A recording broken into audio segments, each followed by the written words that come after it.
مانستر یه نوشیدنی انرژیزا که طرفدارای خیلی زیادی داره. من خودم یکی از طرفدارای ثابتش بودم و هستم.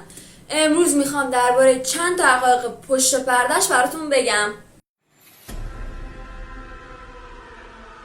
یکی از دلایلی که آدم‌ها جذب شدن لوگوی متفاوت اونه که حرف اول مانستر ام هست و جای پنجه یک هیولاه. 1 سال بعد از تولید این نوشیدنی یه پسر 18 ساله گفت که مانستر خیلی شبیه 666 که نماد شیطان پرستیه، اما سازنده های مانستر قبول نکردن. حتی اگه خودتونم دقت کنید توی حرف او یه صلیب پنهونه.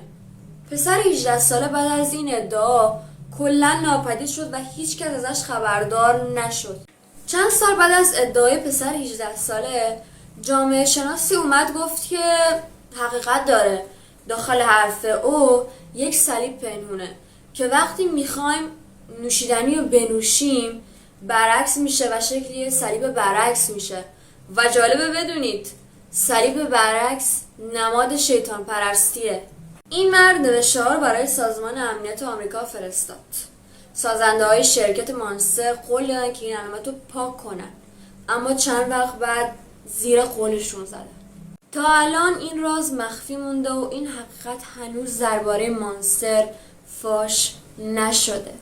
اگر از این ویدیو خوشت اومد لایک کن و زیر پست هم بگو که از این ویدیوها خوشت اومد یا نه، و اگر هنوز پیج ما رو فالو نداری بزنیم بالا و فالو کن.